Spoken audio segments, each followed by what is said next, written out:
ఓకేనా. సో గేర్లో ఉన్న తర్వాత బండి అయితే ప్రమాదవశాత్తు పడిపోయింది. లేట్ అవుతుంది అనమాట చెప్పడానికి. సెకండ్ గేర్ తీసుకున్న తర్వాత వాల్యూ ఫర్ మనీ అనిపిస్తుందా, లేదంటే ఎందుకు తీసుకున్నాను అన్నట్టుగా ఉందా? ఈ మైలేజ్ ఎంత ఇస్తుందండి మీకు? 60-70. హాయ్ ఫ్రెండ్స్, వెల్కమ్ టు నీలు ఆర్సీతో. మనం చాలా ఇంపార్టెంట్ విషయంతో మాట్లాడదాం. మనం వెహికల్ రివ్యూస్ చేసి చాలా రోజులు అయింది కదా, దట్టు బైక్ రివ్యూస్ చేసి చాలా రోజులు అయితే అయిపోయింది అనమాట. మంచి ఆరంభంతోనైతే ప్రారంభిస్తున్నాం. సో హీరో గ్లామర్ అంటే చాలా మంది ఫేవరెట్ బైక్. ఈ బైక్ యొక్క ఓనర్ అయినటువంటి శ్రీన్ గారి యొక్క రివ్యూ తెలుసుకుందాం. సో ఈ బండి కొనొచ్చా కొనకూడదా, దీనిలో ఉన్నటువంటి ప్రోస్ ఏంటి, కాన్స్ ఏంటి, ఇది ఎంత కొన్నారు, ఎక్కడ కొన్నారు, ఎలా కొన్నారు, ఈ బండి సర్వీసింగ్ ఎలా ఉంది, సర్వీస్ కాస్ట్ ఎలా ఉంది, మెయింటెనెన్స్ ఎలా ఉంది, మైలేజ్ ఎంత వస్తుంది, సో రోడ్ కంఫర్ట్ ఎలా ఉంది, సస్పెన్షన్ ఎలా ఉంది, సిట్టింగ్ ఎలా ఉంది, బ్రేకింగ్ ఎలా ఉంది, ఇదంతా కూడా ఈ వీడియోలోనే చూద్దాం. ఇప్పుడు ఇటువంటి షార్ట్కి మీరు మ్యూజిక్ ఎక్స్పెక్ట్ చేస్తారు కదా, మ్యూజిక్లు అవి ఇవి లేకుండా హడావిడి లేకుండా మీకు అవసరమైనటువంటి ఇన్ఫర్మేషన్ సూక్ష్మంగా చెప్పడానికి అయితే ప్లాన్ చేస్తానమాట. ఈ బండిలో మనకి 124.7 cc ఇంజిన్తో అయితే వస్తుందంటే 125 cc ఇంజిన్ అంటారనమాట దీన్ని. దీంట్లో పవర్ మనకి 10.7 PS పవర్ జనరేట్ చేస్తుంది, 10.6 Nm టార్క్ అయితే జనరేట్ చేస్తుంది. దీంట్లో ఎక్కువ పవర్ లేదు, ఎక్కువ టార్క్ లేదనమాట. ఇది రెగ్యులర్ కమ్యూటర్ వెహికల్. 125 cc ఎంత పవర్ ఉండాలో, ఎంత టార్క్ ఉండాలో అంతే ఉంది దీంట్లో మనకి. ఇది మనకి డ్రమ్ వేరియంట్లో అవైలబుల్ ఉంటుంది, డిస్క్ వేరియంట్లో అవైలబుల్ ఉంటుంది. దీనికి ఒక 4-5 వేల రూపాయలు వేరియేషన్ అయితే ఉంటుంది. ఏరియాలను బట్టి ఈ బైక్ యొక్క ప్రైస్ అయితే మారుతూ ఉంటుంది అనమాట. సో డ్రమ్ వేరియంట్ అయితే 95,000 నుంచి 1,00,000 మధ్యలో అయితే ఉంటుంది. డిస్క్ వేరియంట్ అయితే 1,00,000 నుంచి 1,05,000 రూపాయల మధ్యలో అయితే ఉంటుంది అనమాట. ఒక్కొక్క షోరూంలో ఒక ప్రైస్ అయితే ఉంటుంది, మీరు బార్గెన్ అయితే చేయొచ్చు. ఈ హీరో గ్లామర్ ఎక్స్ట్రాక్లో మనకి చాలా ఫీచర్స్ అయితే ఉన్నాయన్నమాట. ఫ్రంట్ నుంచి తీసుకున్నట్టయితే ఇంటిగ్రేటెడ్ బ్రేకింగ్ సిస్టమ్ అయితే ఉంది, electronic fuel injection system program ఉంది, దీంట్లో కిక్ స్టార్ట్ ఉంది, సెల్ఫ్ స్టార్ట్ ఉంది. ఇన్స్ట్రుమెంట్ కన్సోల్ అయితే మాత్రం అడ్వాన్స్డ్ ఉంటుందండి. So even hero extreme 160R అలాగే ఎక్స్పల్స్ 200లో ఉన్నటువంటి ఇన్స్ట్రుమెంట్ కన్సోల్ అయితే దీంట్లో యూజ్ చేయడం జరిగింది. టర్న్ బై టర్న్ నావిగేషన్ కూడా దీంట్లో ఉంటుందన్నమాట. తర్వాత మొబైల్ ఛార్జింగ్ పోర్ట్ అయితే ఉంది. తర్వాత side stand engine cut off switch అయితే ఉంది. రోల్ ఓవర్ సెన్సార్ ఉంది, అంటే బండి పడిపోతే గేర్లో ఉండేటప్పుడు బండి పడిపోతే ఇంజిన్ ఇగ్నిషన్ అయితే ఆఫ్ అయిపోయేటట్టు ఫీచర్ అయితే ఉంది. ఇలా చాలా ఫీచర్స్ అయితే దీంట్లో ఉన్నాయి.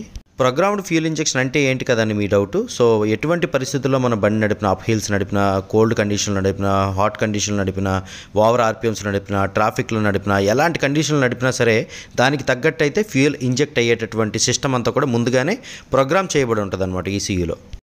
ఇక ఈ బైక్ ఫ్రంట్ నుంచి తీసుకుంటే హెడ్ లైట్ చూసారు కదా, హీరో ఎక్స్ట్రీమ్ 160Rలో కనిపించినట్టు కనిపిస్తుంది. దీంట్లో డిఆర్ఎల్స్ అయితే ఉంటాయి, చూసారు డిఆర్ఎల్ ఎంత షేప్డ్గా ఉన్నాయో. పాజింగ్ బటన్ ప్రెస్ చేస్తే హై బీమ్, లో బీమ్ రెండు వెలుగుతున్నాయి. ఇక మనం ఓన్లీ లో బీమ్లో నడుపుతా ఉంటే లో బీమ్లో నడుపుకోవచ్చు, హై బీమ్లో నడపాలంటే హై బీమ్, లో బీమ్ రెండిట్లో కూడా నడుపుకోవచ్చు అనమాట. దీంట్లో మనకి ఎల్ఈడి లైట్స్ అయితే ఉంటాయి. హ్యాండిల్ బార్ కన్సోల్ తీసుకుంటే స్విచ్ గేర్లో లెఫ్ట్ సైడ్లో మనకి పాజింగ్ స్విచ్ ఉంటుంది, హై బీమ్ స్విచ్ ఉంటుంది, లో బీమ్ స్విచ్ ఉంటుంది, టర్న్ ఇండికేటర్ స్విచ్ అయితే ఉంటుంది. ఇక హ్యాండిల్ బార్లో రైట్ సైడ్ స్విచ్ గేర్ తీసుకుంటే I3S ఉంటుంది అనమాట. దాన్ని ఆన్ చేసుకుని ఉంటే ట్రాఫిక్లో మనం బండి ఆగినప్పుడు 10 seconds అయిన తర్వాత ఇంజిన్ అయితే ఆఫ్ అయిపోద్ది. క్లచ్ ప్రెస్ చేస్తే మళ్ళీ ఇంజిన్ స్టార్ట్ అయిపోద్ది. దీని ఐడియల్ స్టాప్ స్టార్ట్ సిస్టమ్ అంటారు. ఈ బటన్ తీసుకుంటే సెల్ఫ్ స్టార్ట్ బటన్. ఇంకా దీంట్లో ఇన్స్ట్రుమెంట్ కన్సోల్ తీసుకుంటే అడ్వాన్స్డ్ ఇన్స్ట్రుమెంట్ కన్సోల్ అయితే ఉంటుంది అనమాట. ఆర్పిఎం మీటర్ ఉంటుంది, అంటే టెకోమీటర్ ఉంటుంది, స్పీడోమీటర్ ఉంటుంది, ఓడోమీటర్ ఉంటుంది, ట్రిప్ మీటర్ ఉంటుంది, గేర్ పొజిషన్ ఇండికేటర్ ఉంటుంది, ఫ్యూయల్ యావరేజ్ చూపిస్తుంది, టైం ఉంటుంది. మనకి ఇక మోడ్ బటన్ ప్రెస్ చేస్తే ఏ మోడ్లో కావాలంటే ఆ మోడ్లో పెట్టుకోవచ్చు అనమాట. దీనికి యాప్ ఉంటుంది అనమాట, హీరో యాప్. అది ఇన్స్టాల్ చేసుకుంటే బ్లూటూత్ నావిగేషన్ అయితే ఫోన్కి కనెక్ట్ అవుద్ది. ఇక బ్యాక్ సైడ్ తీసుకుంటే టైల్ లైట్ ఎల్ఈడీలో ఉంటుంది, కానీ ఇండికేటర్స్ మాత్రం బల్బుల్లోనే ఉంటాయండి. ఫ్రంట్ బ్యాక్ ఇండికేటర్స్ బల్బులే. ఇది ఓపెన్ చైన్ కాకుండా క్లోజ్ చైన్ సిస్టమ్తో అయితే వచ్చిందనమాట. ప్లాస్టిక్తో అయితే ఉందన్నమాట ఈ చైన్ కేసు. దీంట్లో మనకి శారీ గార్డ్ ఉంది, ఫీమేల్ ఫుట్ రెస్ట్ ఉంది, పిలియన్ ఫుట్ రెస్ట్ ఉంది. దీంట్లో సస్పెన్షన్ తీసుకుంటే బ్యాక్ సైడ్ హైడ్రాలిక్ సస్పెన్షన్ అయితే ఉంటుంది, ఫ్రంట్ సైడ్ టెలిస్కోపిక్ సస్పెన్షన్ ఉంటుంది. బ్యాక్ సైడ్ సస్పెన్షన్ అయితే అడ్జస్టబుల్ అనమాట, అడ్జస్ట్ చేసుకోవచ్చు. ఇదిగోండి 5'8" 5'9" హైట్ ఉన్నటువంటి పర్సన్ దీని మీద కూర్చుంటే ఏ విధంగా ఉంటుంది, సో కాలు అందడం ఎలా ఉంది ఇదంతా చూపించడానికే నేనైతే ఎక్కి కూర్చున్నాను. బాగా షార్ట్గా ఉన్న వారికి అయితే ఇదంతా అనిపించదు, కానీ 5'6" నుంచి హైట్ ఉన్న వారికి మాత్రం ఇది బాగానే ఉంటుందండి. ఇది మనకి రైడింగ్ కంఫర్ట్ కూడా చాలా బాగుందండి. దీంట్లో గ్రౌండ్ క్లియరెన్స్ కూడా 180 mm ఉంటుందన్నమాట. కాబట్టి మనం జస్ట్ ఆఫ్ రోడ్ వచ్చినా సరే పెద్ద ప్రాబ్లం లేకుండా అయితే మనం రైడ్ చేయొచ్చు. నాకైతే మాత్రం ఈ బైక్ బాగా నచ్చిందండి, రైడింగ్ కంఫర్ట్ కూడా చాలా బాగుంది. ఓకే, చూసారుగా ఈ బండి యొక్క ఫీచర్స్, చాలా ఫీచర్స్ అయితే ఉన్నాయి కదా దీంట్లోన. సో ఈ ఫీచర్స్ అన్నిటితో పాటు నాకు బాగా నచ్చింది ఏంటంటే రోల్ ఓవర్ సెన్సార్ లేదా బ్యాంక్ యాంగిల్ సెన్సార్ అంటారనమాట. అది ఎలా పనిచేస్తుంది ఇప్పుడైతే చూద్దాం. Roll over sensor or bank angle sensor ఎలా పనిచేస్తుంది అంటే, ఫర్ ఎగ్జాంపుల్ ఈ బండి ఉంది, సో నేను గేర్లో అయితే ఉన్నాను, ఓకేనా. సో గేర్లో ఉన్న తర్వాత బండి అయితే ప్రమాదవశాత్తు పడిపోయింది. చూసారు కదా, సెల్ఫ్ అయితే ఆగిపోయింది. ఎందుకు అలా అనేసి అంటే, బండి పడిపోయిన తర్వాత చాలా వరకు ఏం జరుగుద్దంటే రోల్ అవుట్ అయిపోద్ది అనమాట. ఒక ఇగ్నిషన్ ఆపకపోతే రోల్ అవుట్ అయితే అయిపోద్ది. అలా అవ్వకుండా ఉండడానికైతే రోల్ ఓవర్ సెన్సార్ లేదా బ్యాంక్ యాంగిల్ సెన్సార్ అనమాట, అటువంటి సెన్సార్ అయితే దీనికి ఉంది. అయితే మళ్ళీ మనకు స్టార్ట్ చేయాలంటే ఇగ్నిషన్ ఒకసారి ఆఫ్ చేసి ఆన్ చేసి మళ్ళీ సెల్ఫ్ పెట్టుకుంటే స్టార్ట్ అయిపోద్ది అనమాట. ఓకేనా? సో ఇది. అండ్ ఇంకోటి ఏంటంటే దీంట్లో side stand engine cut off switch అయితే ఉందన్నమాట. అంటే ఇప్పుడు మనకి న్యూట్రల్లో ఉండేటప్పుడు అది పనిచేయదు. దీంట్లో చిన్న ల్యాగ్ ఉంది. అదేంటంటే మనం గేరు షిఫ్ట్ చేసిన తర్వాత కొంచెం లేట్ అవుతుంది అనమాట చెప్పడానికి. సెకండ్ గేర్ నుంచి థర్డ్ గేర్కి వెళ్ళేటప్పుడు ఆ థర్డ్ గేర్ చెప్పడానికి కొంచెం టైం అయితే పడుతుంది. సో స్టాండ్ వేసి ఉంది కానీ స్టార్ట్ అయ్యింది. వన్స్ మనం గేర్ ఎప్పుడైతే వేస్తామో ఇగ్నిషన్ ఆఫ్ అయిపోద్ది అనమాట. అది. So side stand engine cut off switch చాలా మంది ఏమనుకుంటారంటే సైడ్ స్టాండ్ వేసి ఉంటే బండి స్టార్ట్ అవ్వదు అనుకుంటారు. గేర్లో ఉంటే స్టార్ట్ అవ్వదు, అంతే, లైక్ క్లచ్ స్విచ్ లాగా. ఓకేనా గైస్, ఈ బండి ఓనర్ అయినటువంటి శ్రీని గారి మాటల్లో ఈ బండి గురించి అయితే విందాం. అండ్ శ్రీని గారు, nice meeting you. So brother అయితే వైజాగ్లో జాబ్ చేస్తారు. ఇది సొంతూరు ఎక్కడండి మీది? బొబ్బిలి అండి. ఓకే, ఈ బండి ఎప్పుడు తీసుకున్నారండి మీరు? నవంబర్ 26 అండి 2021. 2021లో తీసుకున్న నవంబర్ 26. ఎంత తిరిగారండి ఇప్పటి వరకు? 6253 కిలోమీటర్లు తిరిగారు. సో మీకు సర్వీసులు ఎన్ని అయ్యాయండి ఇప్పటి వరకు? 4 సర్వీసులు అయిపోయినాయి. సో ఫ్రీ సర్వీసులో పెయిడ్ సర్వీసులు అండి? Okay okay. ఇంజిన్ ఆయిల్కి పేమెంట్ తీసుకుంటున్నారా? సో ఏ ఇంజిన్ ఆయిల్ వేస్తున్నారండి దీంట్లో? వాళ్ళు మాన్యువల్ ఉంటుంది కదా హీరో, ఆ మాన్యువల్ ఇంజిన్ ఆయిల్ వేస్తున్నారు. సో పర్ఫార్మెన్స్ ఎలా ఉందండి బండి పర్ఫార్మెన్స్?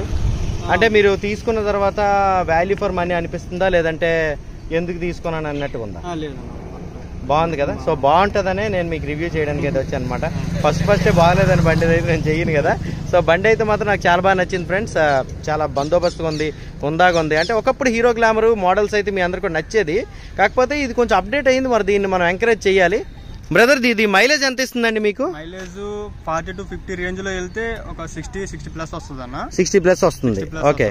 ఇంకా మనం 60, 70, 80 అలా వచ్చి వెళ్ళాం అనుకోండి, తొందరగా మైలేజ్ తక్కువ వస్తుంది అనమాట. దానికి తగ్గట్టు దీంట్లో సెన్సార్స్ ఉన్నాయి కదా, ప్రోగ్రామ్డ్ ఫ్యూయల్ ఇంజెక్షన్ సిస్టమ్ ఉంది. అదేం చేస్తుందంటే మనం రేవ్ చేసిన దాన్ని బట్టి పెట్రోల్ అయితే తోసేస్తా ఉంటది అనమాట. ఓకే. సో దీంట్లో మేజర్ గా ఏమైనా కంప్లైంట్స్ అనిపించాయండి మీకు? కంప్లైంట్స్ అంటే అదే, అంటే మనం సిగ్నల్ దగ్గర ఉండేటప్పుడు గట్టా న్యూట్రల్ అయ్యేటప్పుడు ఆటోమేటిక్ గా ఆగిపోద్ది కదన్నా. Okay okay. i3s మళ్ళీ ఏంటంటే మళ్ళీ స్టార్ట్ చేస్తాం, మళ్ళీ స్టార్ట్ చేసిన తర్వాత మళ్ళీ అయిపోతుంటది అనమాట. ఓకే. అప్పుడు చిన్న ప్రాబ్లం ఉందన్నమాట, అయిపోతుంటది బండి. అదే తప్పించి మైనస్ ఇంకేం లేదు బండిలో. Okay okay. అది సెట్ అయిపోద్ది. ఈసీ అప్డేట్ చేస్తే అది సెట్ అయిపోద్ది, ప్రాబ్లం ఏ లేదు. ఇంకేమైనా మేజర్ గా అనిపించిందా దీంట్లో మీకు? టైర్స్ ఎలా ఉన్నాయి? దీని టైర్స్ అంతా బాగానే ఉన్నాయి. ఫ్రెండ్స్, మనకి 80/100 18 ఇంచెస్ ట్యూబ్లెస్ టైర్లు అయితే ఫ్రంట్ సైడ్ ఇవ్వడం జరిగింది. ఇవి కాస్త సన్నంగానే ఉంటాయి. బ్యాక్ సైడ్ తీసుకుంటే 100/80 18 ఇంచెస్ ట్యూబ్లెస్ టైర్ అయితే ఇవ్వడం జరిగింది అనమాట. ఇది కూడా కాస్త సన్నంగానే ఉంటుంది. మరి దీని మీద కార్నరింగ్లు గట్టి కొట్టామంటే మాత్రం మొగ్గలేసేస్తాము, జాగ్రత్తగా ఉండాలి. హీరో బైక్స్ ఉండేటటువంటి మెయిన్ అడ్వాంటేజ్ ఏంటంటే, సో మనం కూర్చుంటే మాత్రం బాగా ఆనేస్తాము, రిచ్ ఎపీరియన్స్ ఉంటుంది కదండి. ఈవెన్ స్ప్లెండర్ ప్లస్ కూడా 6 మందికి హ్యాపీగా సూట్ అయిపోద్ది. That is the power of hero. Breaking efficiency ఎలా ఉంది? బ్రేక్స్ టక్కన ఆగుతున్నాయా లేదంటే? సిబిఎస్ కదా దీంట్లో ఉంది. మీరు డిస్క్ వేరియంట్ తీసుకోలేదు, డ్రమ్ వేరియంట్ అయితే తీసుకున్నారు. సో బ్రేక్స్ వేస్తే టక్మన్ అవుతుంది. సో ఎంతకి తీసుకున్నారండి ఈ బండి మీరు? ఇది నేను ఫైనాన్స్ లో తీసుకున్నా. డౌన్ పేమెంట్ వచ్చేసరికి 22,000 కట్టాను. ప్రతి నెల 4,385 కడతాను. ఎన్ని నెలలు అండి? 2 years పెట్టాను. Okay, 2 years. On road price ఎంత అన్నారు ఈ బండిది? ఆన్ రోడ్ అయితే 1,000 అన్నారు అనమాట. 1,01,000కి వచ్చింది అయితే. ఏ ఫైనాన్స్ అండి మీరు తీసుకున్నారు? యాక్సిస్ బ్యాంక్ ఫైనాన్స్ తీసుకున్నారు కాబట్టి మీకు అంత తక్కువ అయితే పడింది అనమాట. మీరు చెప్పారు కదా ఇంతకు ముందు, 4-5 రకాల ఫైనాన్స్ చూసానన్నా, చేశాను అనమాట. యాక్సిస్ బ్యాంక్ అనేది నాకు కొంచెం తక్కువలో అనిపించింది. మీరు అడిగారు కదా, చెప్పారు ఏదైతే బ్యాంక్ తో టైఅప్ నువ్వు మాత్రమే తీసుకుంటే థర్డ్ పార్టీ ఉన్నవి వద్దు అని. సో నేను అది ఫాలో అయ్యాను అనమాట. ఉన్న వాళ్ళందరూ నాతో అందరితో చేయించుకున్నారు, ఫైనల్ ఇది సెలెక్ట్ చేశారా అని వాళ్ళందరూ. Okay, super. ఇది బాగుంది, అందుకని నేను తీసుకున్నా. అయితే రియల్ టైమ్ లో రియల్ లైఫ్ లో నా వీడియో ఉపయోగపడింది అంటారా మీకు? చాలా ఉపయోగపడింది అన్న. థ్యాంక్ యూ అండి. నా వల్ల మీరు కొంత మనీ అయితే సేవ్ అయ్యారని మీరు చెప్తుంటే నాకు సంతోషం వేసింది. థ్యాంక్ యూ అండి. సో ఫైనల్ గా మీరు ఏం చెప్పాలనుకుంటున్నారు? ఎంత హైట్ ఉండే వారికి ఇది అఫోర్డబుల్ బైక్ అంటారు? ఇది పర్లేదన్న, షార్ట్ ఉన్న వాళ్ళకైనా మీడియం హైట్ ఉన్న వాళ్ళకైనా ఎవరికైనా సరే బండి గ్లామర్ బండి సూటబుల్ అవుతుంది. బాగానే ఉంటుంది. ఓకే. అయితే ఫ్యామిలీ, మెయిన్ ఫ్యామిలీస్ కైనా, ఆఫీస్ చేసే వాళ్ళకైనా. డైలీ మీరు ఎన్ని కిలోమీటర్లు తిరుగుతూ ఉంటారండి దీని మీద? డైలీ నేను 10 kilometers దగ్గర అన్న ఆఫీస్ నాది. Okay okay. ఇంటికి వెళ్ళేటప్పుడు మాత్రం మా ఊరు బొబ్బులు కాబట్టి దగ్గర 120-130 kilometers వస్తుంది ఒకవైపు, అటువైపు మళ్ళీ సేమ్. ఓకే ఓకే, వస్తుంది అన్నమాట. థ్యాంక్ యూ సో మచ్ అండి. Thanks for the feedback. ఓకేనా గైస్, శ్రీని గారి ఫీడ్బ్యాక్ అయితే విన్నారు కదా గ్లామర్ ఎక్స్టాక్ గురించి. సో ఈ వీడియో ఓకేనా గైస్, శ్రీని గారి ఫీడ్బ్యాక్ అయితే విన్నారు కదా గ్లామర్ ఎక్స్టాక్ గురించి. ఈ వీడియో మీకు ఎలా అనిపించిందో కింద కామెంట్ సెక్షన్ తెలియజేయండి. ఈ వీడియో మీకు నచ్చిందంటే లైక్ చేసి మీ ఫ్రెండ్స్తో షేర్ చేయండి. నీలో ఆర్ట్స్ ఛానల్ అయితే సబ్స్క్రైబ్ చేసుకోండి. అందరూ నమస్కారం, థ్యాంక్ యూ.